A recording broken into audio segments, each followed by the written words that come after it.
महाराष्ट्रात लव्ह जिहाद विरोधी कठोर कायद्याची मागणी.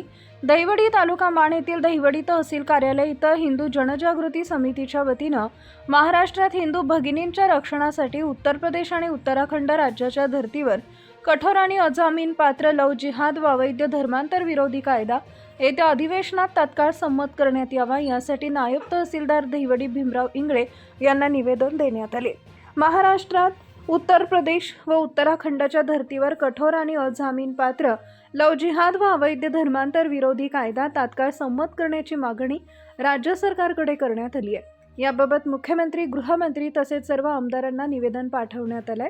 गेल्या काही वर्षात लव्ह जिहाद आणि अवैध धर्मांतरांच्या घटनांमध्ये वाढ झाल्याचा आरोप करत विविध हिंदू संघटनांनी, महिला संघटनांनी तीव्र आंदोलन केलं होतं.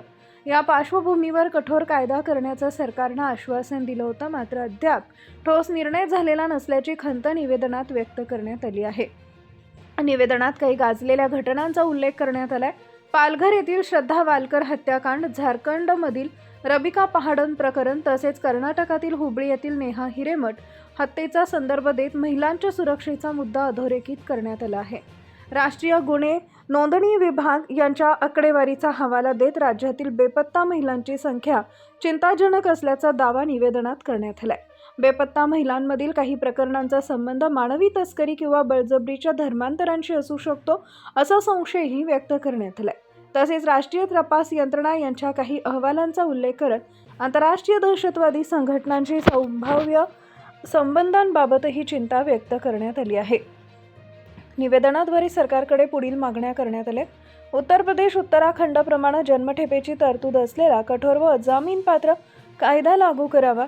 प्रत्येक जिल्ह्यात DYSP दर्जाच्या अधिकाऱ्यांच्या नेतृत्वाखाली विशेष तपास पथक स्थापन करावे.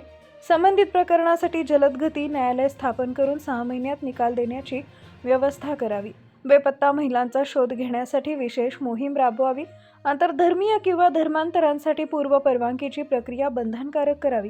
नारी सुरक्षित तर राष्ट्र सुरक्षित या भूमिकेतून सरकारनं येत्या अधिवेशनात ठोस निर्णय घ्यावा अशी मागणी करण्यात आली आहे.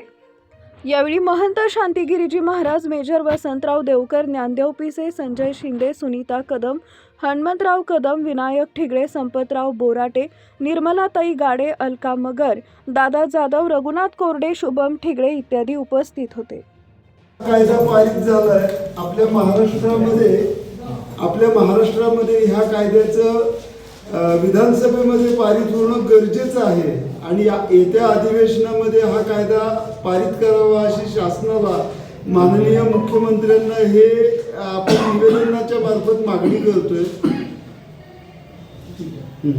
सर्वसामान्यांना न्याय मिळवून देणारे हक्काचे चॅनल DSP न्यूज लाईव्ह.